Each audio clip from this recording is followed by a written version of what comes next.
Very good morning to all of you. So आज का जो हमारा टॉपिक है, जो हमारा एजेंडा है, वो है ट्रांसपीरेशन, वाष्पोत्सर्जन। ठीक है।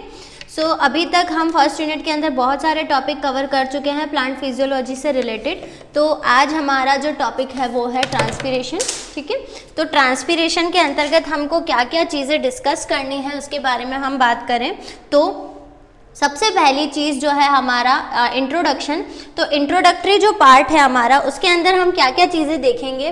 तो इंट्रोडक्शन के अंदर हम देखेंगे कि ट्रांसपीरेशन क्या है, डेफिनेशन क्या है इसकी, ट्रांसपीरेशन कौन कौन रिप्रेजेंट करता है या किसके अंदर ट्रांसपीरेशन जो है वाष्पोत्सर्जन की प्रक्रिया देखने को मिलती है। नेक्स्ट, ट्रांसपीरेशन की डेफिनेशन, टाइप्स ऑफ ट्रांसपीरेशन, वाष्पोत्सर्जन कितने प्रकार का होता है ये देखेंगे हम इसके अंतर्गत। स्टोमेटा क्या होते हैं ये देखेंगे। स्टोमेटा के अलावा हम इसके अंदर और क्या चीज़ें देखेंगे, तो हम देखेंगे कि स्टोमेटा की ओपनिंग और क्लोजिंग कैसे होती है, इसकी मैकेनिज्म क्या क्या है, और एट द एंड लास्ट में हम देखेंगे कि वाष्पोत्सर्जन को प्रभावित करने वाले कारक कौन कौन से हैं। तो सबसे पहले हम स्टार्ट करते हैं ट्रांसपीरेशन से। हमारा जो टॉपिक है वो है ट्रांसपीरेशन। ठीक है, वाष्पोत्सर्जन। तो व्हाट इज ट्रांसपीरेशन, वाष्पोत्सर्जन की प्रक्रिया है क्या, उसके लिए हम एक जनरल बात जो है वो देखते हैं कि हमको पता है, हम बॉटनी पढ़ रहे हैं, बॉटनी का सेकंड पेपर पढ़ रहे हैं। ठीक है। तो बॉटनी का सेकंड पेपर के अंतर्गत हमको पता है कि हम प्लांट्स के बारे में ही पढ़ते हैं। तो सीधी सी बात है, ट्रांसपीरेशन की जो प्रोसेस है वो किसके अंदर देखने को मिलेगी हमको, प्लांट्स के अंदर, पादपों के अंदर। तो प्लांट्स के अंदर रिप्रेजेंट होने वाली ये एक प्रक्रिया है। अब इसके अंतर्गत होता क्या है, तो जनरली प्लांट्स जो है वो बहुत सारा पानी जो है वो एब्जॉर्ब करते हैं रूट्स के द्वारा। ठीक है। प्लांट्स जो है वो जड़ों के द्वारा, क्योंकि जनरली ये भूमिगत, जो भूमि के नीचे वाला पार्ट होता है वो जनरली क्या होती है, रूट्स होती है। ठीक है। और ये आपकी, अगर हम मानते हैं सरफेस है, भूमि की जो सरफेस है हम मान सकते हैं, और यहाँ पर आपका स्टेम वाला पार्ट होता है, और स्टेम से आगे जाके आपकी ब्रांचेज होती हैं, शाखाएं होती हैं, उन शाखाओं पर पत्तियां या लीव्स लगी होती है, फ्रूट्स लगे होते हैं, फ्लावर्स लगे होते हैं। तो जनरली ये जो सरफेस है जहाँ पर जड़ें पाई जाती हैं, इसको हम क्या बोलते हैं, सॉइल सरफेस। इसको हम क्या बोलते हैं, सॉइल सरफेस। ठीक है। सॉइल सरफेस का मतलब क्या हो गया, मृदा वाला भाग। इसका मतलब कि जो जड़ें हैं वो इसी मृदा से, इसी सॉइल से क्या क्या एब्जॉर्ब करती हैं, तो एक तो एब्जॉर्ब करती हैं ये जल, और एक एब्जॉर्ब करती है ये मिनरल्स। ठीक है। इन्हीं मृदा से जो जड़ें हैं, पादपों की जो जड़ें हैं वो जल का अवशोषण करती हैं और मिनरल्स का। मिनरल मतलब खनिज पदार्थ, खनिज पदार्थ जिसमें सारे आपके मैक्रो और माइक्रो एलिमेंट्स जो होते हैं, सूक्ष्म और दीर्घ मात्रिक तत्व जो होते हैं, जो पादप की वृद्धि के लिए आवश्यक होते हैं, जैसे सोडियम है, पोटेशियम है। तो ये सारे जो चीज़ें हैं, ये सारे जो एलिमेंट्स हैं वो प्लांट को कहाँ से मिलते हैं, जड़ से, और जड़ इनको अवशोषित कहाँ से करती है, मृदा से करती है। इसके बाद में जड़ जो है वाटर और मिनरल्स को एब्जॉर्ब करने के बाद में डिफरेंट प्लांट पार्ट्स को भेजती है, ट्रांसपोर्ट करती है। तो जड़ क्या करा, जड़ ने वाटर और मिनरल्स को एब्जॉर्ब किया और डिफरेंट प्लांट पार्ट्स को भेज दिया, मतलब तना, तने से ब्रांचेस के पास में जाएगी, ब्रांचेस से पत्तियों में, फ्लावर में, फ्रूट्स में। तो इस प्रोसेस को हम बोलते हैं एसेंट ऑफ सेप, मतलब कि रसारोहण। इस प्रोसेस को हम क्या बोलते हैं, एसेंट ऑफ सेप, रसारोहण। रसारोहण की जो प्रक्रिया है उसके अंतर्गत जड़ें जो हैं वो जल अवशोषित करके, मृदा से जल और खनिज पदार्थों का अवशोषण करके डिफरेंट पादप के जो भाग हैं उनके पास पहुंचाती है। तो इस प्रोसेस को हम रसारोहण बोलते हैं या फिर एसेंट ऑफ सेप कहते हैं।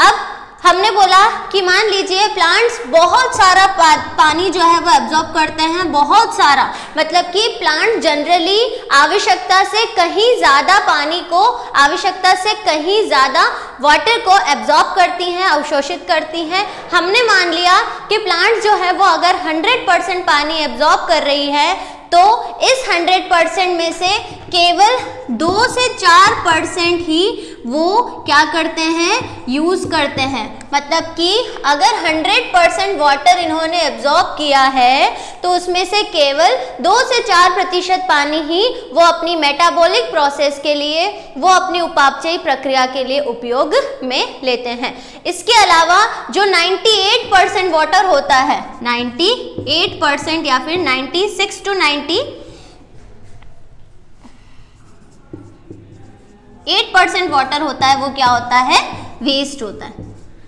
ठीक है, दो चीजें बोली मैंने। प्लांट जो है वो 100% अगर पानी एब्जॉर्ब कर रहे हैं बाय द रूट्स, तो उसमें से केवल 2 से 4% पानी ही, 2 to 4% वाटर ही वो यूज करते हैं अपनी मेटाबॉलिक प्रोसेस के लिए, और एक्स्ट्रा जितना भी वाटर है वो क्या होता है, वेस्ट हो जाता है, उड़ जाता है। ठीक है, अब हमको यही बात करनी है कि ये जो वेस्ट होने की प्रोसेस है वो कैसे होती है, कहाँ कहाँ देखने को मिलती है। तो हम क्या बोल रहे हैं कि जो प्लांट जो है वो इतना पानी वेस्ट करते हैं, मतलब इतना पानी जो है वो उड़ रहा है, तो कैसे होता है, तो जनरली प्लांट्स के अंदर 2 प्रोसेस होती हैं वेस्ट होने की। ठीक है, या तो पानी जो है वो वेपर,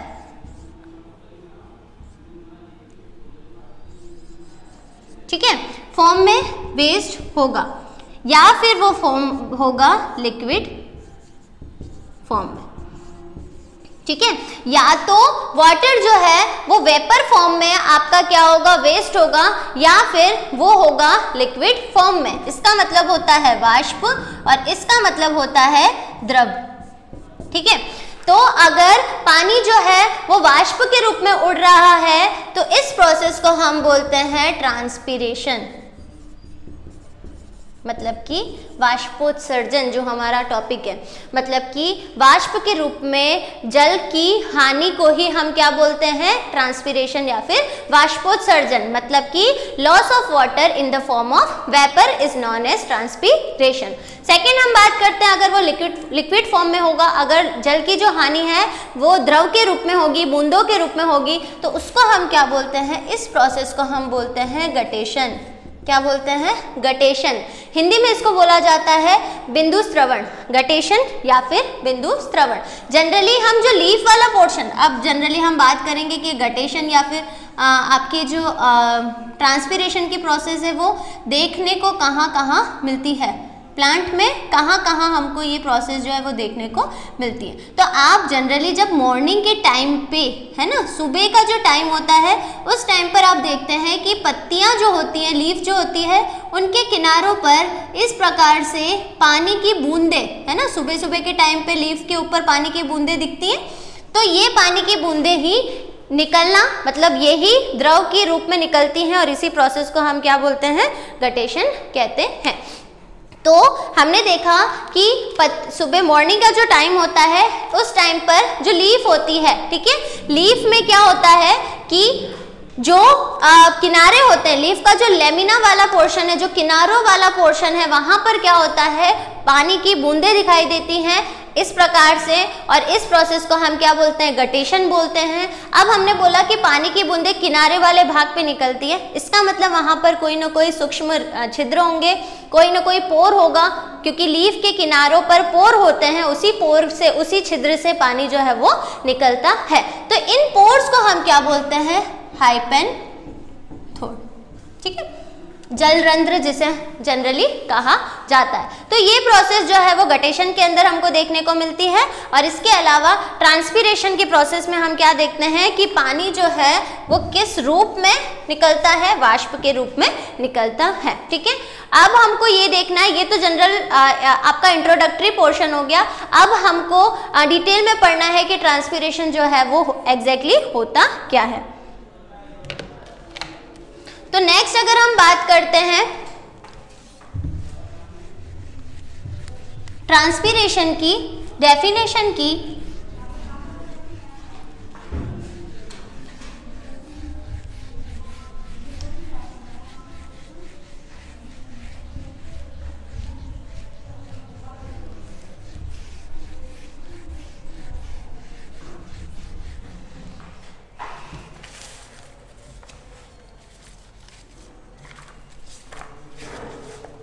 तो अब अब हम बात करें ट्रांसपीरेशन की डेफिनेशन की, तो ट्रांसपीरेशन होता क्या है, तो मैं एक लाइन लिख रही हूँ यहाँ पर, loss of water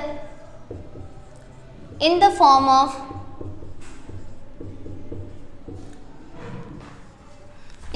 of vapour, ठीक है, loss of water in the form of vapour is by the aerial part of the plant.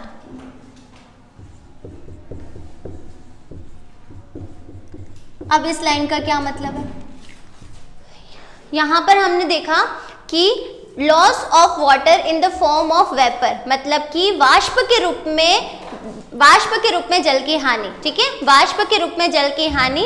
और उसके आगे मैंने क्या लिखा है, by the aerial parts of the plant, मतलब कि पादपों के प्लांट्स के, जनरली हम क्या बोलते हैं, प्लांट्स के जो एरियल पार्ट होते हैं, एरियल पार्ट्स का मतलब क्या होता है कि जो वायवीय भाग होते हैं, है ना, पादपों के वायवीय भाग, वायवीय भागों से क्या मतलब होता है, ऐसे पार्ट्स जो हवा के संपर्क में है, ऐसे पार्ट जो कि हवा के संपर्क में है, मतलब कि चाहे वो स्टेम हो, चाहे वो लीफ हो, या फिर आपका बार्क वाला रीजन है ना, तो पत्ती हो गया, तना हो गया, शाखाएं हो गई। तो इस प्रकार से डिफरेंट प्लांट पार्ट जो होते हैं वो आपके क्या करते हैं, ट्रांसपीरेशन को, प्रोसेस को अकर करते हैं। बोर्ड पे लिखने तो देते हैं, बोर्ड खाली लगेगा,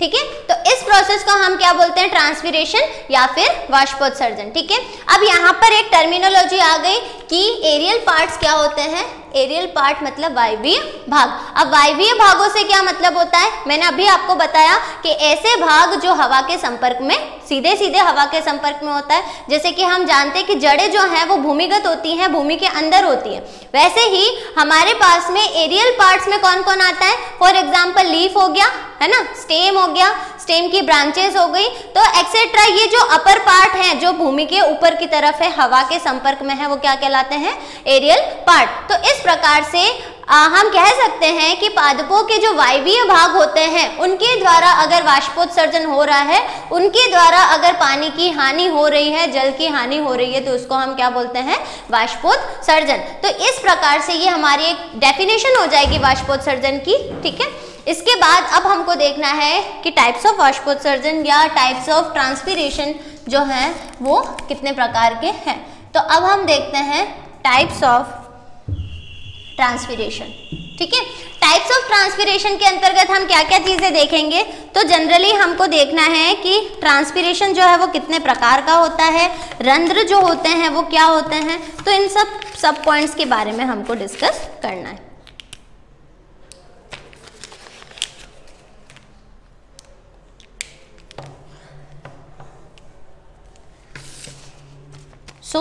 सबसे पहले हम देखते हैं टाइप्स ऑफ ट्रांसपीरेशन।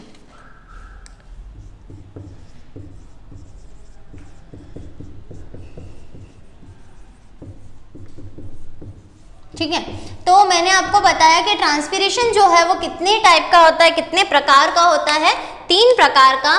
सबसे पहला जो इसका टाइप होता है, ये ट्रांसपीरेशन के जो टाइप है वो हम किस बेसिस पे पढ़ रहे हैं, हम ये देख रहे हैं कि ट्रांसपीरेशन कौन कौन से प्लेसेस से होता है, ठीक है। तो सबसे पहले आएगा स्टोमेटल ट्रांसपीरेशन, ठीक है। सेकंड हमारे पास में आता है क्यूटिक्यूलर ट्रांसपीरेशन, एंड लास्ट हमारे पास में आता है लेंटिक्यूलर ट्रांसपीरेशन। तो ये 3 प्रकार के जनरल ट्रांसपीरेशन के जो प्रकार है वो हम डिस्कस करेंगे। फॉर एग्जाम्पल सबसे पहले हम बात करते हैं स्टोमेटल ट्रांसपीरेशन की। तो सबसे पहले हमको ये देखना पड़ेगा कि स्टोमेटल का मतलब क्या होता है, स्टोमेटा, है ना। तो स्टोमेटा क्या होते हैं, कहाँ पर पाए जाते हैं। सबसे पहला रंध्रीय वाष्पोत्सर्जन, स्टोमेटल ट्रांसपीरेशन का मतलब क्या हो गया कि ऐसा वाष्पोत्सर्जन जो कि स्टोमेटा के द्वारा होता है, अब हमने बात करी कि स्टोमेटा क्या होते हैं, ठीक है। अब हमको ये देखना है कि स्टोमेटा होते कहाँ पर है और पाए कहाँ पर जाते हैं। तो स्टोमेटा पत्तियों के ऊपर पाए जाने वाले छिद्र होते हैं। जैसे कि अभी हमने देखा कि गटेशन की जो प्रोसेस थी वो लीफ के किनारों वाले पोर्शन पर हो रही थी, क्योंकि जो मॉर्निंग के टाइम पे हम जो पानी की बूंदें देखते हैं वो पत्तियों के किनारों पर देखते हैं। और क्यों देखते हैं? क्योंकि वहां पर छिद्र प्रेजेंट होते हैं, पोर्स प्रेजेंट होते हैं, जिनको हम हाइपेंथोड कहते हैं। अब हम बात करते हैं कि पत्तियों के ऊपर स्टोमेटा भी प्रेजेंट होते हैं, तो वो कहाँ पर प्रेजेंट होते हैं? तो पत्तियों की जो अपर और लोअर सरफेस होती है, ऊपरी और निचली जो सरफेस होती है, लेयर होती है, वहां पर पाए जाने वाले छिद्रों को हम क्या बोलते हैं? स्टोमेटा कहते हैं। हमको स्टोमेटा का डिटेल स्ट्रक्चर भी देखना है कि स्टोमेटा जनरली दिखते कैसे हैं। तो ये स्टोमेटा, अगर वाष्पोत्सर्जन स्टोमेटा के द्वारा हो रहा है तो उसको हम बोलते हैं स्टोमेटल ट्रांसपीरेशन। और सबसे ज्यादा वाष्पोत्सर्जन पत्तियों के द्वारा ही होता है, जो कि कितना है? 80 to 90%। मतलब कि स्टोमेटा की संख्या लीफ के अंदर इतनी ज्यादा होती है कि सबसे ज्यादा जो वाष्प के रूप में हानि हो रही है वो स्टोमेटा के द्वारा ही होती है। अब हम बात करते हैं क्यूटिक्यूलर, मतलब क्यूटिकल क्या होता है। तो जब भी हम किसी भी लीफ स्टेम का टीएस काटते हैं, ट्रांसफर सेक्शन देखते हैं, तो जब भी हम माइक्रोस्कोप के अंदर इनकी स्टडी करते हैं तो जनरली हम क्या दिखते हैं? सबसे अपर लेयर जो होती है वो इस तरीके से एपिडर्मिस होती है ना। जब भी हम उसका सेलुलर डायग्राम देखते हैं, किसका? लीफ और स्टेम का, तो आप देखते हैं कि इसके एपिडर्मिस के ऊपर इस तरीके से हम एक लेयर ड्रॉ करते हैं, ठीक है। इसके नीचे तो आपके सारे कॉर्टेक्स की और ये सारी सेल्स आती हैं। सेलुलर डायग्राम की बात कर रही हूँ मैं। तो इस तरीके से जब ये जैसे कि एपिडर्मिस है, तो एपिडर्मिस के ऊपर एक लेयर जो होती है वो रिप्रेजेंट होती है, और इस लेयर को हम क्या बोलते हैं? क्यूटिकल, ठीक है। तो क्यूटिकल वाली जो लेयर होती है वो आपकी कैसी होती है? वैक्सी लेयर होती है, मोम सदृश होती है, जो किसी भी पदार्थ को आने जाने नहीं देती है। लेकिन अगर ये लेयर जो है वो कंटिन्यूअस नहीं है, तो ऐसी कंडीशन में क्या होगा कि पानी के जो अणु हैं वो क्या करेंगे? आना जाना करेंगे। मतलब इसका मतलब क्या हो गया कि ट्रांसपीरेशन इस क्यूटिकल के द्वारा भी हो सकता है। तो अगर ट्रांसपीरेशन क्यूटिकल के द्वारा हो, और क्यूटिकल प्रेजेंट कहाँ होती है? लीफ या फिर स्टेम, ठीक है, के इंटरनल स्ट्रक्चर में,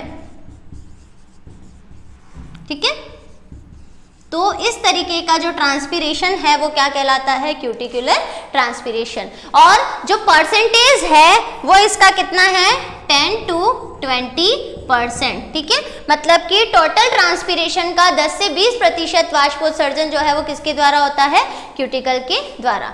लास्ट टाइप हम देखते हैं लेंटिक्यूलर ट्रांसपीरेशन। ये क्या होता है?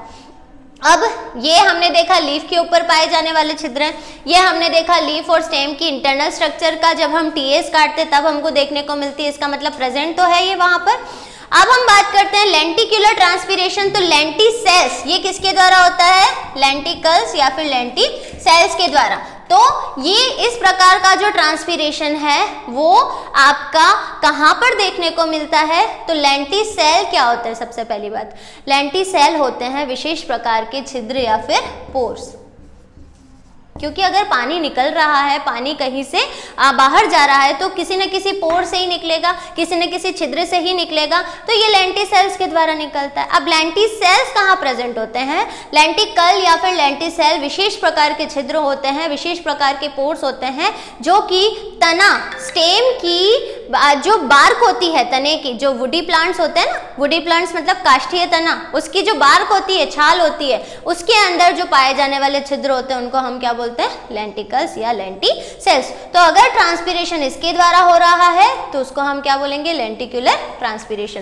तो टोटल ट्रांसपीरेशन का 0.1% जो ट्रांसपीरेशन है वो लेंटिकल्स के द्वारा होता है। तो इस प्रकार से हमारा ट्रांसपीरेशन के जो टाइप्स है वो क्लियर होता है। हमने इसके 3 टाइप्स देखे।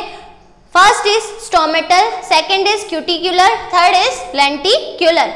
स्टोमेटा कहाँ पाए जाते हैं? लीफ पर। टोटल ट्रांसपीरेशन का कितना परसेंट है? 80 to 90%। सेकेंड हमने देखा क्यूटिक्यूलर, क्यूटिकल कहाँ प्रेजेंट होती है? लीफ और स्टेम के इंटरनल स्ट्रक्चर में। टोटल ट्रांसपिरेशन का कितना परसेंट है? 10 to 20%। लेंटिक्यूलर ट्रांसपिरेशन थर्ड है हमारा, लेंटिकल्स की वजह से होता है, लेंटिसेल्स की वजह से होता है। टोटल ट्रांसपिरेशन का 0.1%। लेंटिकल्स कहाँ प्रेजेंट होते हैं? तो बार्क पे प्रेजेंट होते हैं, है ना। किसकी? तो स्टेम की बार्क पर, तने की छाल पर पाए जाने वाले छिद्र को हम क्या बोलते हैं? लेंटिकल्स। तो टोटल ट्रांसपिरेशन का इतना प्रतिशत जो है वो आपका लेंटिकल के द्वारा देखने को मिलता है। तो इस प्रकार से हमारा जो ये पोर्शन है टाइप्स ऑफ ट्रांसपिरेशन, ठीक है, ये क्लियर है। अब हम पीपीटी के अंदर भी देख सकते हैं इसके बारे में। सबसे पहला है हमारे पास में ट्रांसपिरेशन, ठीक है। तो ट्रांसपिरेशन के अंतर्गत हमको देखना था कि ट्रांसपिरेशन है क्या, डेफिनेशन क्या है। इसके अलावा हमने क्या देखा था? ट्रांसपिरेशन कहाँ कहाँ होता है। तो अब हम बात करते हैं ट्रांसपिरेशन के बारे में। तो the absorption of water in plants done by its roots and absorb water is transported to various parts. अब इस बात का क्या मतलब हो गया? अभी हमने बात करी कि पादप जो हैं वो हमेशा आवश्यकता से अधिक पानी को अवशोषित करते हैं। इसका मतलब जितनी ज़रूरत है उससे अधिक पानी का अवशोषण जड़ों के द्वारा किया जाता है, ठीक है। तो ऐसी कंडीशन में अब हम क्या देखते हैं कि transported to various part of the plant by the process of ascent of sap, मतलब कि जो जड़ें हैं वो अवशोषित करती है पानी को और इसके अलावा वो पादप के डिफरेंट पार्ट्स को भेज देती हैं और इस प्रोसेस को हम क्या बोलते हैं? एसेंट ऑफ सेप, मतलब कि रसारोहण की प्रक्रिया। तो ऐसी कंडीशन में क्या होता है कि many more water is absorbed by plant than necessary, मतलब कि पादप जो है वो आवश्यकता से अधिक पानी को अवशोषित कर लेते हैं जितनी उनको ज़रूरत नहीं है, ठीक है। तो फिर क्या करते हैं वो इस पानी का? But only 1% of this water is used in its metabolic activities, मतलब कि अगर उन्होंने 100% वाटर को एब्जॉर्ब किया है, बहुत सारे पानी को एब्जॉर्ब किया है, तो वो 99% तक पानी वेस्ट कर देते हैं। केवल 1% पानी ही वो अपनी उपापचयी क्रियाएं जितनी भी हैं, मतलब उपापचयी क्रियाओं का मतलब क्या होता है? जैसे कि ग्रोथ हो गया, फोटोसिंथेसिस हो गया, ठीक है। जैसे कि आप जानते हैं फोटोसिंथेसिस के अंदर क्या होता है? 6CO2 + 12H2O, इसकी जो इक्वेशन है। तो अब ये H2O कहाँ से आता है? ठीक है, तो सॉइल से आता है। तो जनरली ये सारा जो पानी है वो केवल 1% ही यूज़ करते हैं, बाकी सारा पानी जो है वो क्या कर देते हैं? आपका एज अ वेपर वेस्ट कर देते हैं, उड़ा दिया जाता है, ठीक है। इसका भी अपना एक इम्पॉर्टेंस है, हम बाद में देखेंगे इसके बारे में। The remaining water is blow away by its aerial part as vapour और एज लिक्विड, ठीक है। तो हम क्या देख रहे हैं कि जो पानी है वो या तो वाष्प के रूप में उड़ा दिया जाएगा या फिर द्रव के रूप में उड़ाया जाएगा। तो ऐसी कंडीशन में हमारे पास में दो चीज़ें आती हैं कि अगर पानी वाष्प के रूप में उड़ाया जा रहा है तो ऐसे कंडीशन को हम बोलते हैं ट्रांसपिरेशन, वाष्पोत्सर्जन। अगर पानी जो है वो द्रव के रूप में उड़ाया जा रहा है तो इस प्रोसेस को हम बोलते हैं गटेशन या फिर बिंदु स्रवण, है ना। हाइडेनथोड के द्वारा किया जाता है, मतलब हाइडेनथोड के द्वारा होने वाला जो प्रोसेस है वो बिंदु स्रवण कहलाता है, गटेशन। अब डेफिनेशन क्या है? Loss of water from the aerial part of the plants in the form of vapour, है ना। पानी जो है वो वेपर के फॉर्म में उड़ना ही क्या कहलाता है? ट्रांसपिरेशन कहलाता है। नेक्स्ट अगर हम बात करें ट्रांसपिरेशन क्या होता है, तो ये डायग्रामेटिक प्रेजेंटेशन आप देख सकते हैं कि ये जो प्लांट की रूट्स हैं, जो कि सॉइल के अंदर वाला पोर्शन है, वो क्या कर रहा है? डिफरेंट पार्ट्स को, डिफरेंट वाटर और मिनरल्स को एब्जॉर्ब कर रहा है। यहाँ पर आप देख सकते हैं कि डिफरेंट जो वाटर है या फिर मॉलिक्यूल है, वाटर मॉलिक्यूल, या फिर आप देख सकते हैं कि मिनरल्स को ये एब्जॉर्ब कर रहा है। तो roots take up water from the soil, ये अब ऊपर भेज रहा है, ऊपर भेज रहा है मतलब कि स्टेम को दे रहा है, तने स्टेम के बाद में ये लीव्स के पास आ रहा है, ठीक है। अगेन फर्दर आपके फ्रूट, फ्लावर सबके पास जाएगा। इस प्रोसेस को हम बोलते हैं एसेंट ऑफ सेप, ठीक है। वेन्स भी कैरी करती है क्योंकि ये वाटर जो है वो किसके पास जाता है? जो मिडरिप वाला पोर्शन, लीफ का जो मिडरिप वाला पोर्शन होता है और वहाँ पर जो वेन्स प्रेजेंट होती है वो इसको एब्जॉर्ब करती हैं, ठीक है। और ये water evaporated from the leaves, मतलब कि पानी जो है वो एब्जॉर्ब हुआ और लीव्स के थ्रू इवेपोरेट हो गया, ठीक है। तो जनरली हमने यहाँ पर भी लिखा है कि 80 to 90% वाटर जो है वो स्टोमेटा के द्वारा ही ट्रांसपिरेट होता है, इवेपोरेट होता है, तो इसीलिए हमने यहाँ पर लीफ को रिप्रेजेंट किया है। अब टाइप्स में आपने देख लिए हैं कि जनरली वाष्पोत्सर्जन के 3 प्रकार होते हैं, स्टोमेटल, क्यूटिक्युलर और लेंटिक्युलर। सबसे पहला जो टाइप है आपका स्टोमेटल, वो आप देख सकते हैं ऑलमोस्ट 80 to 90% टोटल ट्रांसपिरेशन का स्टोमेटा के थ्रू होता है। सेकेंड है क्यूटिक्युलर, तो क्यूटिकल कहाँ पर प्रेजेंट होती है, तो स्टेम और लीफ की अपर एपिडर्मिस पर की ऊपर की जो लेयर होती है उसको हम क्या बोलते हैं, क्यूटिकल। लास्ट हमने देखा लेंटिक्युलर ट्रांसपिरेशन, तो ऑलमोस्ट 10% जो है 0.1% जो ट्रांसपिरेशन है वो आपका लेंटिकल्स के थ्रू होता है। प्रेजेंट कहाँ पर होता है, तो हमने देखा कि लेंटिकल्स जो हैं वो आपकी जो स्टेम है, स्टेम का जो बार्क होता है, तने की जो छाल है ना, छाल हमेशा हम वुडी प्लांट जो हमारे काष्ठीय तना जो होता है वहाँ पर देखते हैं जनरली, तो उसके बारे में, उसके अंदर प्रेजेंट छिद्र को हम क्या बोलते हैं, पोर्स को लेंटिकल्स। तो अगर पानी इनके द्वारा निकल रहा है, वेस्ट हो रहा है, इवोपरेट हो रहा है, तो उसको हम बोलते हैं लेंटिक्युलर ट्रांसपिरेशन। अब हम बात करते हैं स्टोमेटा की। स्टोमेटा होते क्या हैं, कैसा इनका स्ट्रक्चर होता है। तो स्टोमेटा को पढ़ने से पहले हम इसका स्ट्रक्चर देखेंगे, उसके बाद में हम स्टोमेटा के थ्रू होने वाले ट्रांसपिरेशन की मैकेनिज्म के बारे में डिस्कस करेंगे।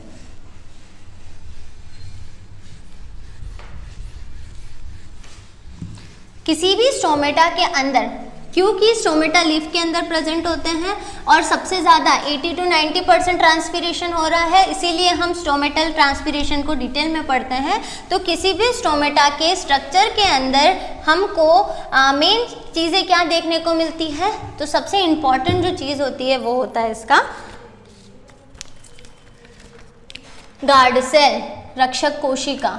तो हम पढ़ रहे हैं अब स्टोमेटा, मतलब कि रंध्र, लीफ के ऊपर, पत्तियों के ऊपर पाए जाने वाले रंध्र, ठीक है। तो पहले तो हमको इसका स्ट्रक्चर देखना है, इसके बाद हम इसकी मैकेनिज्म देखेंगे कि क्या होता है स्टोमेटा के अंदर।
स्टोमेटा के स्ट्रक्चर के अंदर मेन जो स्ट्रक्चर होता है, फॉर एग्जांपल हम बात करें कि जो इसका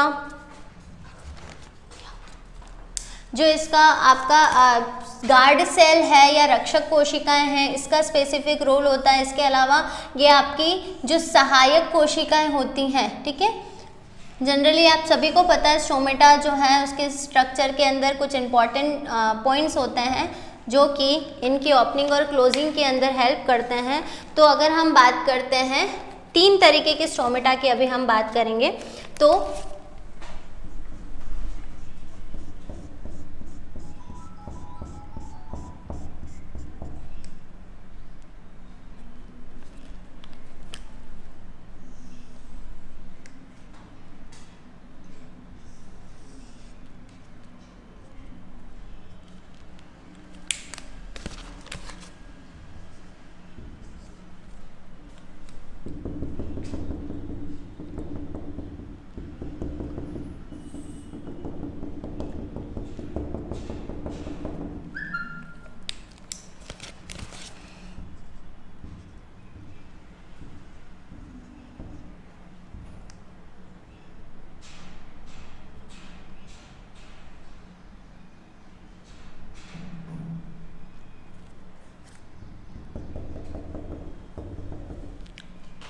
यहाँ पर हम 2 तरीके के स्टोमेटा देख रहे हैं।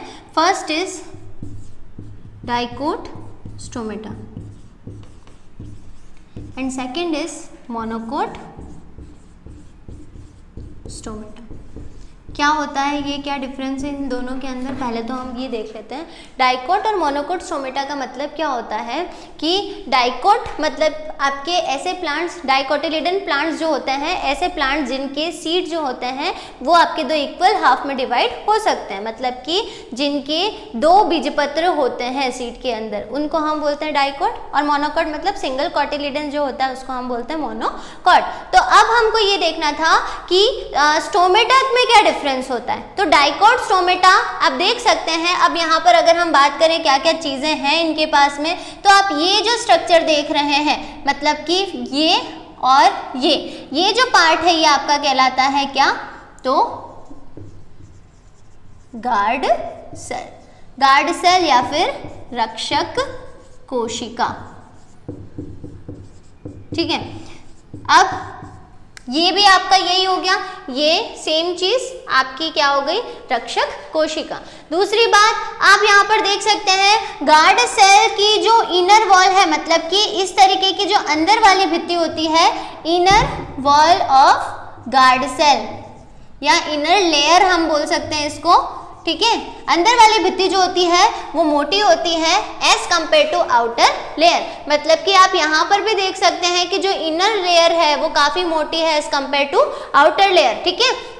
तो ये हो जाएगी इसकी आउटर लेयर। सेम चीज ये इसकी हो जाएगी आउटर लेयर, ये इसकी हो जाएगी इनर लेयर। और सेंट्रल में आपकी बहुत सारी ऑयल ड्रॉपलेट्स जो होती है वो प्रेजेंट होती है, साइटोप्लाज्म होता है, न्यूक्लियस होता है, जो कि एक कोशिका में जनरली होता है, वो देखने को मिलता है। और गार्ड सेल को, दोनों गार्ड सेल को आप देख सकते हैं, बहुत सारी कोशिकाएं जो है वो घेरे रहती हैं। तो ये जो कोशिकाएं हैं ये क्या कहलाती हैं, सब्सिडियरी सेल्स। क्या कहलाती हैं, सब्सिडियरी सेल्स, ठीक है। सहायक कोशिका जिनको हम बोलते हैं, मतलब ये वाली सारी जो कोशिकाएं हैं जो गार्ड सेल को चारों तरफ से घेरे रहती हैं, इनको हम क्या बोलते हैं, सहायक कोशिका। अब स्टोमेटा के अंदर इसी गार्ड सेल या रक्षक कोशिका का बहुत इंपॉर्टेंट रोल होता है, क्योंकि स्टोमेटा का खुलना या फिर बंद होना इन्हीं के ऊपर डिपेंड करता है, ठीक है। अगर हमने बोला कि ये डाइकोट है और ये मोनोकोट है, डिफरेंस क्या है, तो इसमें जो गार्ड सेल है, डाइकोट के अंदर जो गार्ड सेल्स हैं वो कैसी हैं, किडनी शेप की, ठीक है। और यहाँ पर आप देख सकते हैं जो कि एक डंबल शेप बना रही है, तो यहाँ पर इसका शेप क्या हो जाएगा, डंबल शेप्ड।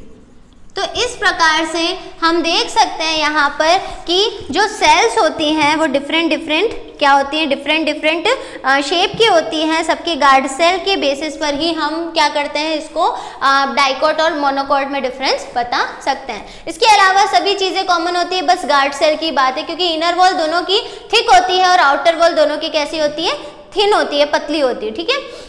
और अगर हम क्लोज्ड स्टोमेटा की बात करें तो यहाँ पर ये जो सेंट्रल पोर्शन दिख रहा है आपको, ये क्या कहलाता है? Stomatal pore. ये जो सेंट्रल पोर्शन दिख रहा है ये क्या कहलाता है? Stomatal pore. इसका मतलब ये दोनों स्टोमेटा किस प्रकार के हैं? ओपन प्रकार के हैं। अब क्लोज में क्या होता है? अगर हम बात करें किसकी? क्लोज्ड स्टोमेटा की, तो इसके अंतर्गत हमको स्टोमेटल पोर जो है वो नहीं देखने को मिलते हैं, और ऐसे कंडीशन में जो गार्ड सेल है वो पूरी तरीके से क्या हो जाती है? पास में आ जाती है, जिसकी वजह से हमको यहाँ पर किसी भी प्रकार का स्टोमेटल पोर या ओपनिंग देखने को नहीं मिलती है। तो अगर हम बात करें ये कैसा स्टोमेटा है, तो ये है आपका क्लोज्ड स्टोमेटा, जिसके अंदर नो स्टोमेटल पोर। तो स्टोमेटल पोर जो है वो नहीं दिखेगा। क्यों? क्योंकि रक्षक कोशिका, ये स्टोमेटल पोर कोई अलग से नहीं आ रहा है, ये है तो क्या एक तरीके की गार्ड सेल है, ये एक गार्ड सेल, ये दूसरी गार्ड सेल। लेकिन जब गार्ड सेल फूली हुई होती है तब क्या होता है? एंडोस्मोसिस होने के कारण अंतःपरासरण, क्योंकि हमने इन सब चीज़ों के बारे में पहले डिस्कस कर लिया है तो हम वो भी डिस्कस करेंगे। अब हम देखते हैं कि इनकी स्टोमेटा की जो ओपनिंग और क्लोजिंग होती है वो कैसे होती है और किसके ऊपर निर्भर करती है। तो अगर हम बात करें स्टोमेटा की ओपनिंग और क्लोजिंग की, तो पहली बात, स्टोमेटा की ओपनिंग और क्लोजिंग जो है वो डिपेंड करती है किसके ऊपर? गार्ड सेल के ऊपर। ये जो रक्षक कोशिकाएं हैं यही आपकी क्या करेंगी? स्टोमेटा को ओपन या फिर क्लोज करेगी। अब हम देखते हैं कि कैसे ये रक्षक कोशिका इनको ओपन करती है, स्टोमेटा को, और क्लोज करती है। तो फॉर एग्जांपल पहले हमने बात करी थी अंतःपरासरण और बहिःपरासरण की, एंडोस्मोसिस और एक्सओस्मोसिस की। अंतःपरासरण का मतलब क्या होता है? जब भी आप किसी कोशिका को, जब भी आप किसी सेल को पानी के अंदर रखेंगे, है ना, पानी मतलब प्योर वाटर के अंदर रखेंगे, तो पानी के जो अणु हैं वो क्या होंगे? सेल के अंदर प्रवेश करेंगे। ऐसी कंडीशन में जो सेल होती है वो कैसी हो जाती है? फूल जाती है, टर्जिट हो जाती है। और जब भी गार्ड सेल जो है वो कैसी होंगी? टर्जिट होंगी। टर्जिट होंगी तो हमेशा क्या होगा? स्टोमेटा ओपन होगा। अब इमेजिन कर सकते हैं जैसे कि एक गार्ड सेल है ये और दूसरी गार्ड सेल है ये, तो जब भी ये दोनों फूली हुई कंडीशन में है, तो फूली हुई कंडीशन में होने के कारण, मतलब फूली हुई क्यों है? क्योंकि इसके अंदर पानी के मॉलिक्यूल एंटर होते हैं, अंतःपरासरण की प्रक्रिया होती है, तो ये एक दूसरे से थोड़ी दूर चली जाती हैं, थोड़ी दूर खिसक जाती हैं। इनकी जो भित्तियां हैं, मतलब कि जो इनर वॉल है, वो थोड़ा इसके अंदर क्या आ जाता है? गैप आ जाता है, और इसी गैप को हम क्या बोलते हैं? Stomatal pore. तो जब गार्ड सेल जो है वो स्फीत दशा में होगी, टर्जिट फेस में होगी, तब स्टोमेटा क्या हो जाएंगे? ओपन हो जाएंगे। जस्ट इसका अपोजिट कंडीशन क्या होगी कि जब गार्ड सेल कैसी हो?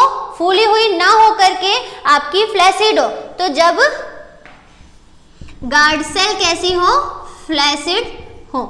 तो फ्लैसिड होने की कंडीशन में क्या होगा कि जो सेल है उसके अंदर से पानी बाहर निकलेगा। ऐसी कंडीशन में गार्ड सेल जो है वो पूरी तरीके से चिपक जाएगी, पास में आ जाएगी इसकी दोनों भित्तियां, और दोनों भित्तियां पास में आ जाएगी तो बीच में कोई भी गैप नहीं रहेगा। और ये गैप क्या था? स्टोमेटल पोर फॉर्म कर रहा था, मतलब यहाँ पर स्टोमेटल पोर जो है वो नहीं बनेगा। तो ऐसी कंडीशन में स्टोमेटा विल क्लोज्ड। तो हमने बोला कि स्टोमेटा की ओपनिंग और क्लोजिंग के बारे में कि अगर गार्ड सेल स्फीत हो तो स्टोमेटा ओपन होंगे, अगर गार्ड सेल या रक्षक कोशिका फ्लैसिड हो तो स्टोमेटा क्लोज होंगे।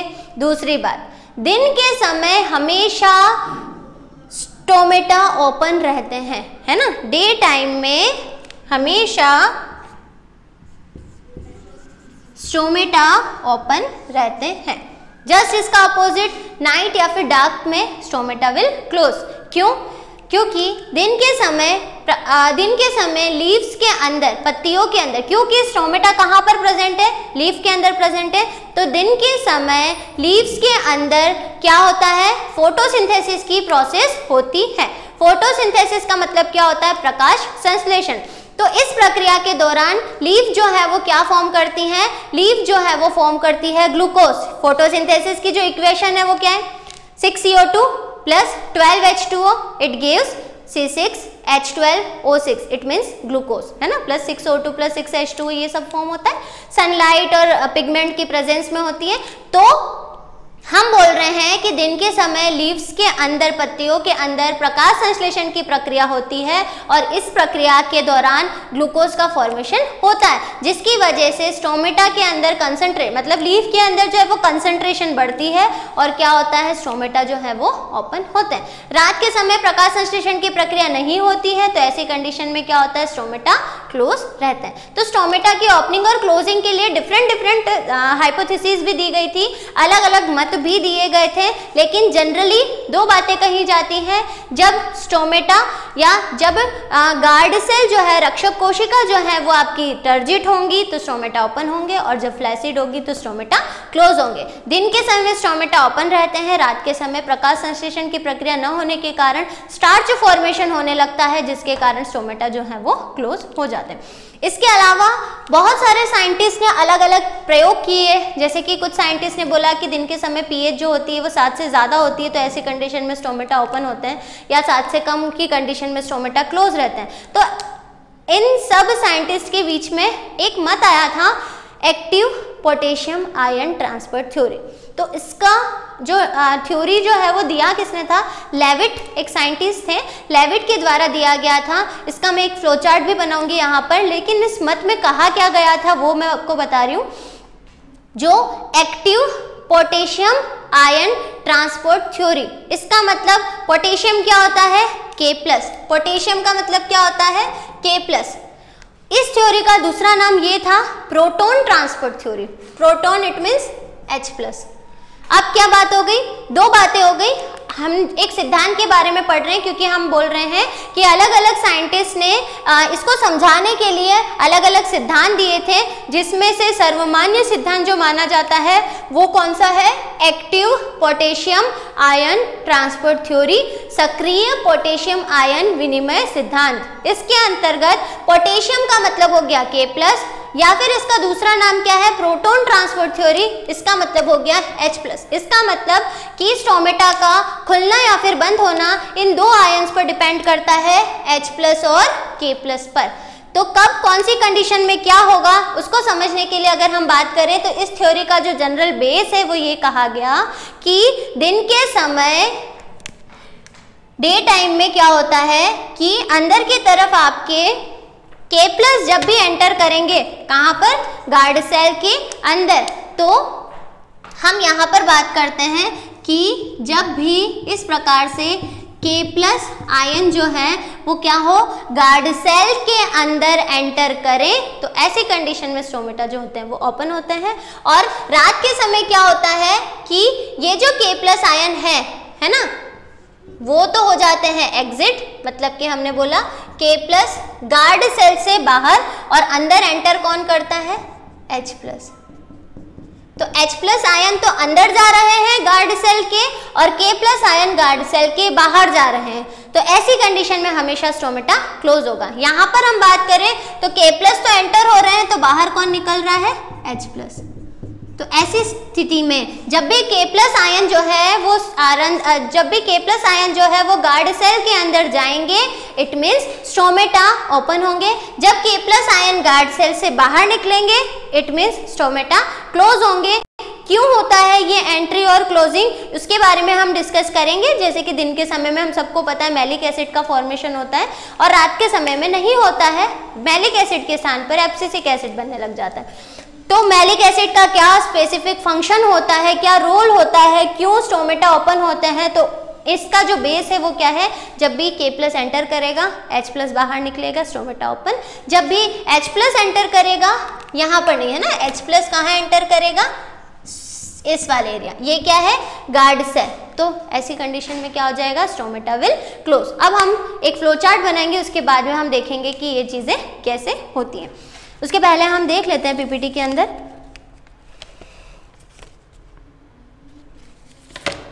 तो फर्स्ट ऑफ ऑल हम देख रहे थे स्टोमेटा के बारे में। तो स्टोमेटा क्या होते हैं, रंध्र क्या होते हैं, इसके बारे में देखते हैं हम।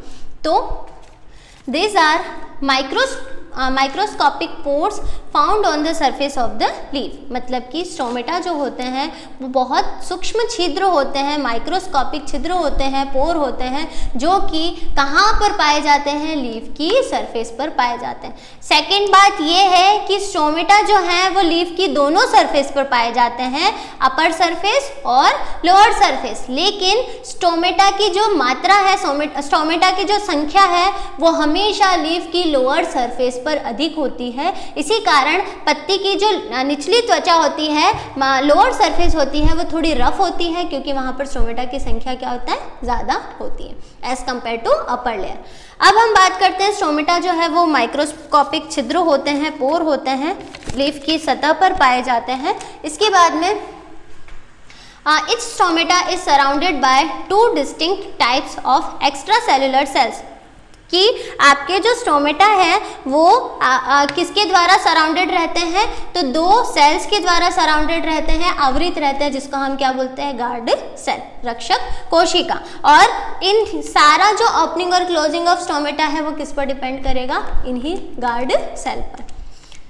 नेक्स्ट हम बात करते हैं the guard cell in the dicot are kidney shaped. Guard cell in the dicot are kidney shape. तो हमने देख लिया कि डाइकोट प्लांट्स के अंदर जो गार्ड सेल्स होती हैं वो किडनी शेप की होती हैं। नेक्स्ट हम बात करते हैं मोनोकोट के अंदर किस शेप की होती है, डम्बल शेप की, ठीक है, डम्ब शेप या डम्बल शेप, ठीक है, LE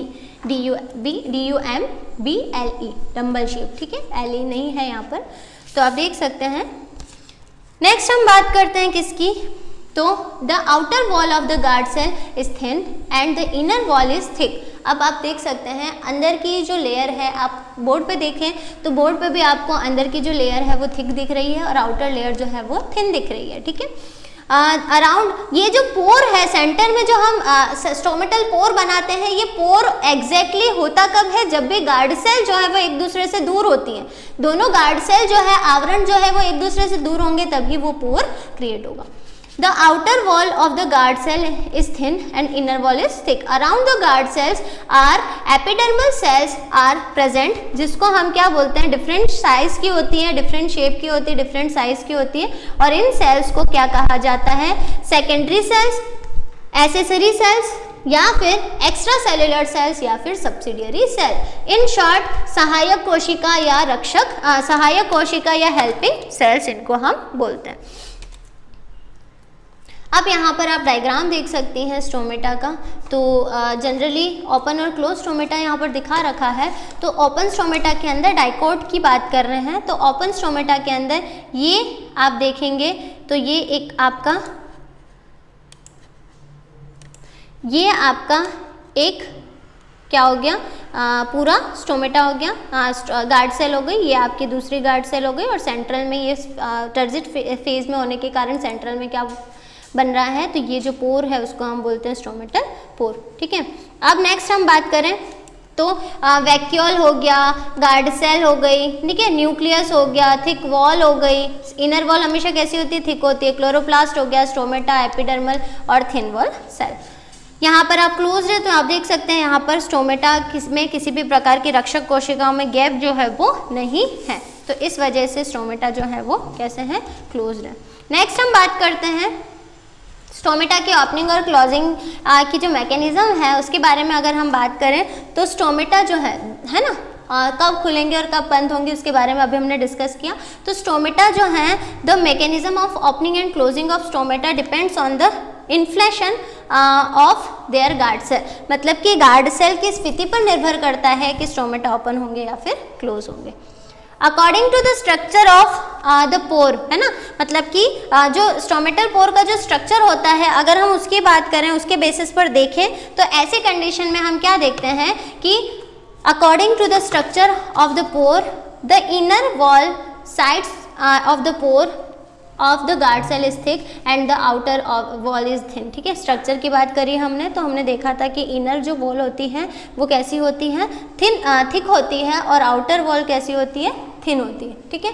तो व्हेन इन्फ्लेशन इंक्रीजेस, जब भी इसके अंदर स्फीति बढ़ती है, जब भी रक्षक कोशिकाओं के अंदर जो है आपकी स्फीति या टर्जिडिटी बढ़ती है, तो ऐसी कंडीशन में क्या होता है कि the outer thin wall spread outwards causing the inner wall to pulling out and open the pore of the stomata। ठीक है, तो वो क्या करती है कि पूरे एक धक्का लगाती है, एक बाहर की तरफ एक प्रेशर लगाती है, जिसके कारण स्टोमेटा जो है वो ओपन हो जाते हैं और बीच में सेंटर में एक पोर जो है वो बनने लगता है।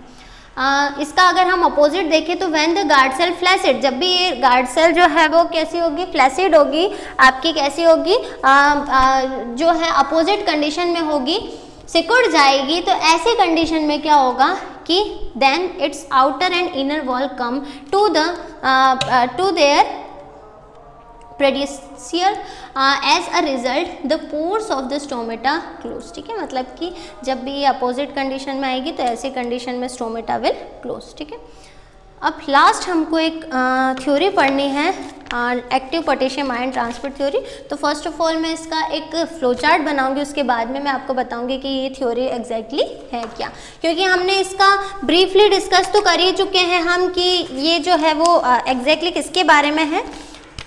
ठीक है, K+ और H+ आयन के ट्रांसपोर्टेशन के बारे में है। ठीक है, तो अब हम बात करते हैं प्रोटॉन ट्रांसफर थ्योरी या फिर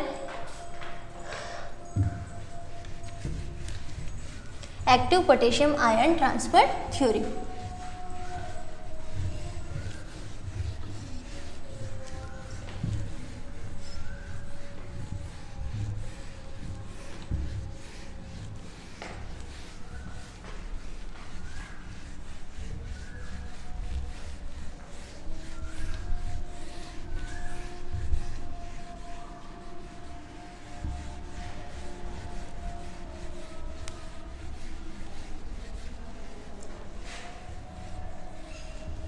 अगर आप चाहें तो इस फ्लो चार्ट को आप साथ के साथ ही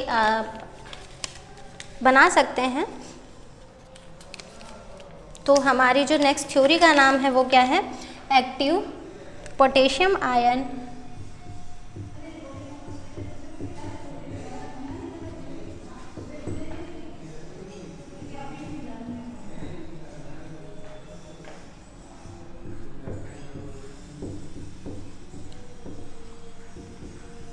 ट्रांसपोर्ट थ्योरी, और अदर नेम क्या है इसका, तो proton transport theory.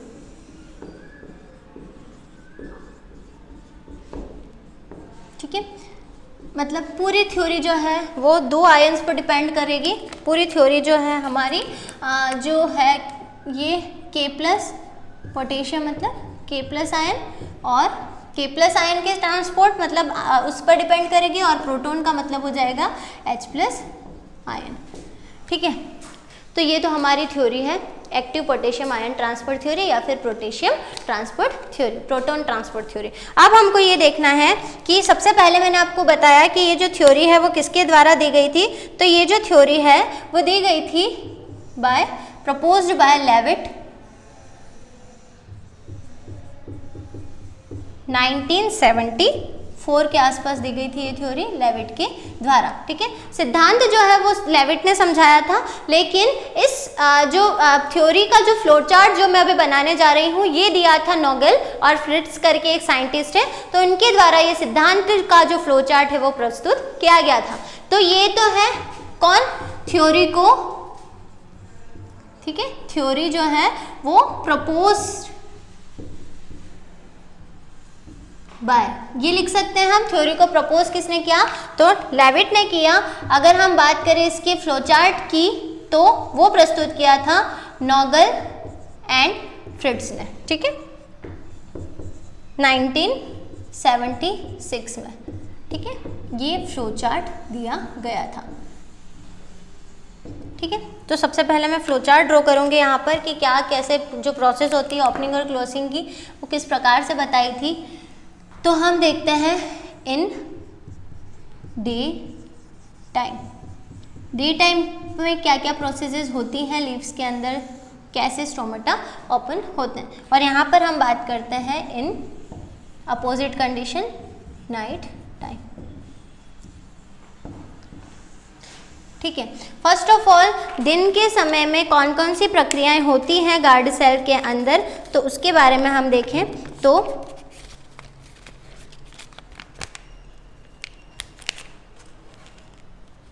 First of all guard cell में सबसे पहली प्रोसेस, ठीक है, गार्ड सेल में GC it means guard cell, तो किसका फॉर्मेशन होता है, फॉर्मेशन ऑफ मैलिक एसिड। ठीक है, सबसे पहली प्रोसेस के अंदर गार्ड सेल के अंदर मैलिक एसिड का फॉर्मेशन होता है। कैसे होता है हम बात करेंगे। सेकंड चीज जो है, ये जो मैलिक एसिड फॉर्म हुआ है उसका होता है मैलिक एसिड डिग्रेडेशन। डिग्रेडेशन का मतलब क्या होता है, टूटना या फिर वियोजन। ठीक है, तो जब भी मैलिक एसिड जो है वो उसका डिग्रेडेशन होगा, जब भी मैलिक एसिड जो है उसका डिग्रेडेशन होगा, वियोजन होगा, इसका मतलब ये टूटेगा, तो ये टूट करके क्या बनाता है, दो चीजें बनाता है। ठीक है, जब भी इसका डिग्रेडेशन होता है दो चीजें बनाता है, malate plus H plus ion. ठीक है, मैलेट और H प्लस आयन। ठीक है, अब ये जो मैलेट है ये फॉर्म हुआ और H प्लस आयन फॉर्म हुआ। अब थर्ड कंडीशन में क्या होता है कि K प्लस आयन जो है वो एंटर करते हैं इनटू द गार्ड सेल और H प्लस आयन जो है वो एग्जिट हो जाते हैं गार्ड सेल से, बाहर चले जाते हैं। ठीक है, अब ऐसी कंडीशन में जब H प्लस आयन बाहर चले जाएंगे, यहाँ पर मैलेट प्रेजेंट है, तो ऐसी कंडीशन में किसका फॉर्मेशन होगा, पोटेशियम मैलेट का। ठीक है, तो जब भी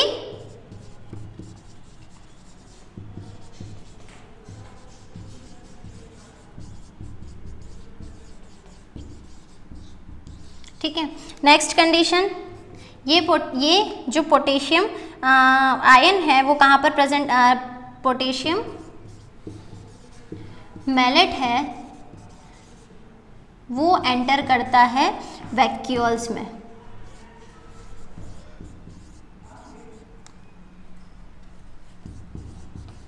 ठीक है, नेक्स्ट कंडीशन, गार्ड सेल के ओपी में होती है वृद्धि और ऐसी कंडीशन को हम बोलते हैं एंड ऑस्मोसिस। ठीक है, एंड ऑस्मोसिस की वजह से गार्ड सेल जो है वो कैसी हो जाती है, टर्जिट, और टर्जिट होने की वजह से स्टोमेटा हो जाते हैं ओपन। ठीक है, कुछ ये प्रोसेसेस हैं, हम पहले लिख लेते हैं, उसके बाद में डिस्कस करेंगे क्या होता है ये सब। सेकंड, अगर हम बात करें नाइट टाइम में, तो नाइट टाइम में क्या होता है, गार्ड सेल के अंदर एंट्री करते हैं कौन, किसका फॉर्मेशन होता है, जहाँ जैसे कि यहाँ पर मैलिक एसिड का फॉर्मेशन हुआ था, यहाँ पर फॉर्मेशन होता है एब्सिसिक एसिड। ठीक है, सेकंड बात, अब एब्सिसिक एसिड का फॉर्मेशन होने की वजह से यहाँ पर K प्लस आयन तो हो जाते हैं एग्जिट, और एंटर कौन करता है, H प्लस आयन जो है वो हो जाते हैं enter into the guard cell. अब हम बात करें, जब H प्लस आयन जो है वो एंटर करते हैं तो ऐसी कंडीशन में गार्ड सेल के अंदर मैलिक एसिड का क्या हो जाता है, फॉर्मेशन हो जाता है। नेक्स्ट हम बात करें तो GC it means guard cell की ओपी में होती है कमी या फिर डिग्रेडेशन या डिक्रीज हो जाता है। इसी कंडीशन में एक्स ऑस्मोसिस की प्रोसेस होती है, गार्ड सेल जो है वो कैसी हो जाती हैं, फ्लैसिड हो जाती हैं। फ्लैसिड होने की वजह से जो है क्या होता है, इनकी जो टीपी जो है वो डिक्रीज हो जाती है, फ्लैसिड हो जाता है, और at the end stomata will close. तो ये बात हो गई हमारी किसके बारे में, स्टोमेटा की ओपनिंग और क्लोजिंग के बारे में। तो अब हमको ये देखना है कि कैसे स्टोमेटा ओपन हुए थे और कैसे स्टोमेटा क्लोज हुए थे अकॉर्डिंग टू दिस थ्योरी। ठीक है, तो फर्स्ट ऑफ ऑल हम जिस थ्योरी को पढ़ रहे हैं उस थ्योरी का नाम है active potassium ion transport theory या फिर पोटेशियम ट्रांसपोर्ट थ्योरी। इसका मतलब जनरल मतलब मैं आपको पहले ही बता चुकी हूँ कि जब भी K+ आयन पोटेशियम आयन जो है वो गार्ड सेल के अंदर एंट्री करेंगे, अंदर जाएंगे, तो ऐसी कंडीशन में स्टोमेटा ओपन, और जब गार्ड सेल जो है वो क्या करेंगी, बाहर तरफ गार्ड सेल के अंदर से जो पोटेशियम आयन थे वो बाहर निकलेंगे, तो ऐसी कंडीशन में क्या होगा, स्टोमेटा विल क्लोज। अब हम बात करते हैं इस थ्योरी के बारे में जो कि दी गई थी लेविट के द्वारा, लेविट 1974 के द्वारा दी गई थी ये थ्योरी, ठीक है। और इसका फ्लोचार्ट प्रस्तुत किया था नोगेल एंड फ्रिस ने। डे टाइम में क्या हुआ, डे टाइम के अंदर गार्ड सेल के अंदर जो रक्षक कोशिकाएं हैं, है ना, गार्ड सेल मतलब रक्षक कोशिकाएं, क्योंकि हमने पहले ही बात करी है कि स्टोमेटा की ओपनिंग या फिर क्लोजिंग जो है वो गार्ड सेल के ऊपर ही डिपेंड करता है, गार्ड सेल की स्फीति या टर्जिडिटी के ऊपर ही डिपेंड करता है। तो दिन के समय में लीफ के अंदर जो गार्ड सेल उपस्थित हैं उसके अंदर फॉर्मेशन होता है मैलिक एसिड का। कुछ टाइम के बाद में इस मैलिक एसिड का डिग्रेडेशन होने लगता है, वियोजन होने लगता है, और ऐसी कंडीशन में जब भी मैलिक एसिड टूटेगा क्या बनेगा, मैलेट प्लस H+ आयन, दो चीजें फॉर्म हो रही है, मैलेट प्लस H+ आयन। अब तीसरी बात, दो बातें बोली हमने, दिन के समय गार्ड सेल में फॉर्मेशन होता है मैलिक एसिड का, डिग्रेडेशन होता है, दो चीजें बनती हैं मैलेट और H+ आयन। ऐसी कंडीशन में अब क्या होता है, K+ आयन, बस ये कंडीशन हमको ध्यान रखनी है, K+ आयन एंटर करते हैं गार्ड सेल के अंदर और H+ आयन जो है वो एग्जिट हो जाते हैं, बाहर निकल जाते हैं गार्ड सेल से। अब यहाँ पर आप देख सकते हैं कि अगर ये एग्जिट हो गए, बाहर चले गए हैं, तो केवल क्या बचा, मैलेट बचा। यहाँ पर एंट्री किसकी हुई, पोटेशियम की, दोनों ने क्रिया करी, क्या बना, पोटेशियम मैलेट का फॉर्मेशन हो गया। पोटेशियम मतलब K+ और मैलेट तो ऑलरेडी था, तो पोटेशियम मैलेट का फॉर्मेशन होता है। अब ये पोटेशियम मैलेट एंटर करता है वैक्यूल के अंदर, रिक्तिकाओं के अंदर, गार्ड सेल की रिक्तिकाओं के अंदर जाएगा। अब क्या होगा कि धीरे धीरे जैसे ही बाहरी सब्सटेंसेस की एंट्री होगी, ओपी में वृद्धि होगी, मतलब कि कौन सा ओपी, तो आपका एंड ऑस्मोसिस होने के कारण, अंतः परासरण होने के कारण वो फूल जाएगी, गार्ड सेल की जो परासरण दाब है उसमें वृद्धि होगी, और ऐसी कंडीशन को हम बोलते हैं अंतः परासरण। अंतः परासरण की जितनी भी कंडीशन है अंतः परासरण, उसमें स्फीति जो है वो बढ़ती है, स्फीति बढ़ने के कारण गार्ड सेल जो है वो एक दूसरे से दूर चली जाती हैं और बीच में एक गैप फॉर्म होता है, उसी गैप को हम बोलते हैं स्टोमेटल पोर। तो ऐसी कंडीशन में गार्ड सेल टर्जिट हो जाएगी और स्टोमेटा कैसे हो जाएंगे, ओपन हो जाएंगे। तो ये तो बात हो गई डे टाइम की।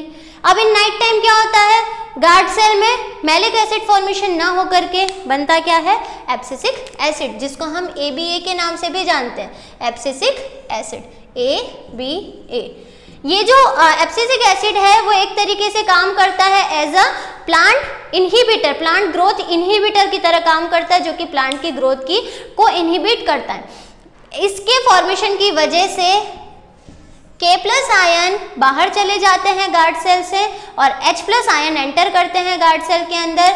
GC जो है गार्ड सेल जो है उसमें मैलिक एसिड का फॉर्मेशन होता है, गार्ड सेल की परासरण दाब में कमी आती है क्योंकि K+ आयन जो है वो बाहर चले जाते हैं। ऐसी कंडीशन को हम बोलते हैं एक्सोस्मोसिस, बहिर्परासरण, क्योंकि परासरण दाब जो है उसमें कमी आ रही है, बाहर जा रहे हैं। तो ऐसी कंडीशन में गार्ड सेल कैसी हो जाती है, फ्लैसिड हो जाती है, बीच में कोई भी पोर का फॉर्मेशन नहीं होता है क्योंकि इसकी दोनों जो लेयर है वो आपस में मिक्स हो जाती हैं और कोई भी फॉर्मेशन पोर का या स्टोमेटल पोर का फॉर्मेशन नहीं होता है। तो ऐसी कंडीशन में क्या होगा, स्टोमेटा विल क्लोज। ठीक है, तो ये हमारी कंडीशन है। याद क्या रखना है कि दिन के समय मैलिक एसिड के फॉर्मेशन की वजह से K+ आयन जो है वो एंटर करते हैं और H+ आयन बाहर निकलते हैं। ऐसी कंडीशन में स्टोमेटा ओपन होता है। क्यों? क्योंकि इसकी स्फीति बढ़ती है, क्योंकि गार्ड सेल जो है वो टर्जिट हो जाती है। नाइट टाइम में अपोजिट कंडीशन होती है, ये जो है वो फ्लैसिड हो जाती है और स्टोमेटा विल क्लोज। ठीक है, तो ये जनरल बेसिक बातें हैं इस सिद्धांत के बारे में। तो अब हम बात करते हैं पोटेशियम आयन जो है उसका स्थानांतरण का जो सिद्धांत है उसके बारे में। तो हम देखते हैं प्रोटॉन ट्रांसपोर्ट और active potassium transport theory, proton स्थानांतरण या फिर सक्रिय पोटेशियम स्थानांतरण सिद्धांत, ठीक है, लेविट के द्वारा दिया गया था ये सिद्धांत। अब हम जनरली इस थ्योरी के अंतर्गत हमको जो पॉइंट्स पढ़ने थे, है ना, उसमें हमने देखा कि लेविट जो है explain the proton transfer theory of opening and closing of stomata, stomata की ओपनिंग और क्लोजिंग के लिए जो थ्योरी दी गई थी उसको लेविट के द्वारा प्रस्तुत किया गया। According to this theory potassium ion plays an important role in opening the pores, ठीक है, पोर्स को ओपन करने में पोटेशियम आयन का बहुत इंपॉर्टेंट रोल होता है।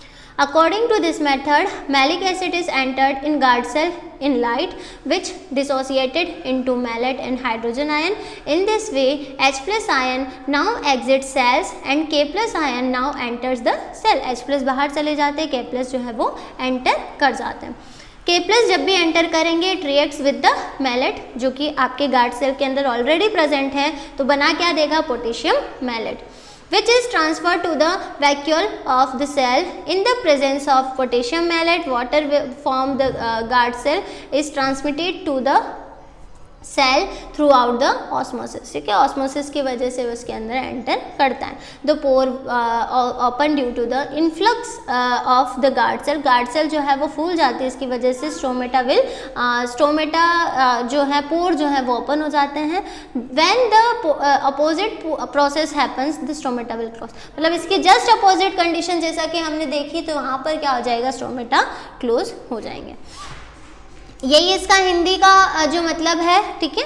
अब लास्ट जो टॉपिक बचता है इसके अंदर वो है ट्रांसपीरेशन को अफेक्ट करने वाले फैक्टर्स। तो फैक्टर्स अफेक्टिंग ट्रांसपीरेशन, वाष्पोत्सर्जन को प्रभावित करने वाले कारक, उनके बारे में अब हम डिस्कस करें।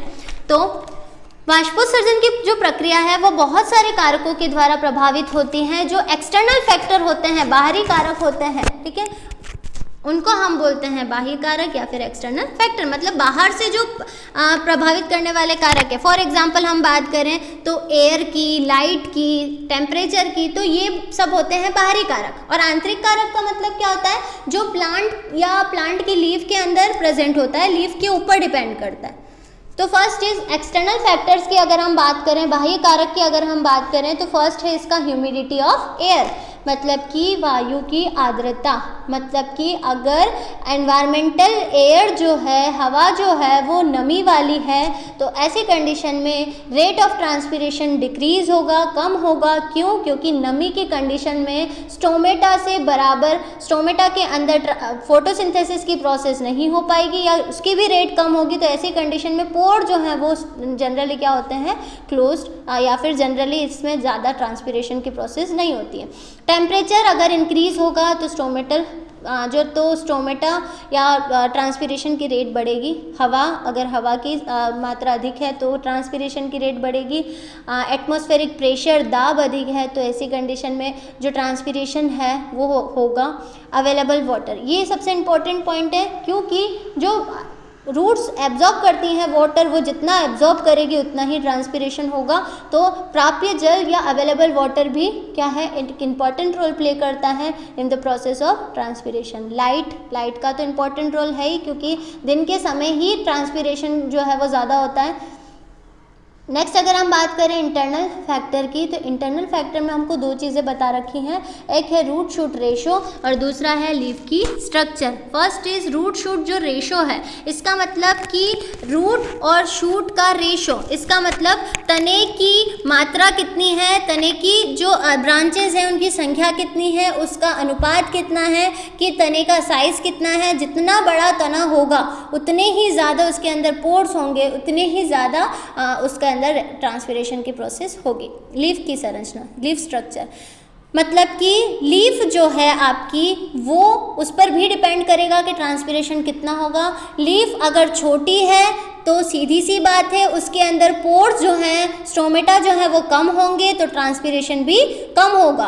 लीफ जो है वो साइज़ में बड़ी है, तो ऐसी कंडीशन में उसके अंदर प्रेजेंट पोर्स भी ज़्यादा होंगे, स्टोमेटा भी ज़्यादा होंगे, तो ऐसी कंडीशन में ट्रांसपीरेशन अधिक होगा। तो इस प्रकार से जनरल फैक्टर्स जो हैं कुछ वो अफेक्ट करते हैं ट्रांसपीरेशन को। तो ये जो हमारा टॉपिक था ट्रांसपीरेशन और इसको प्रभावित करने वाले कारक, तो ये कंप्लीट होता है। Thank you.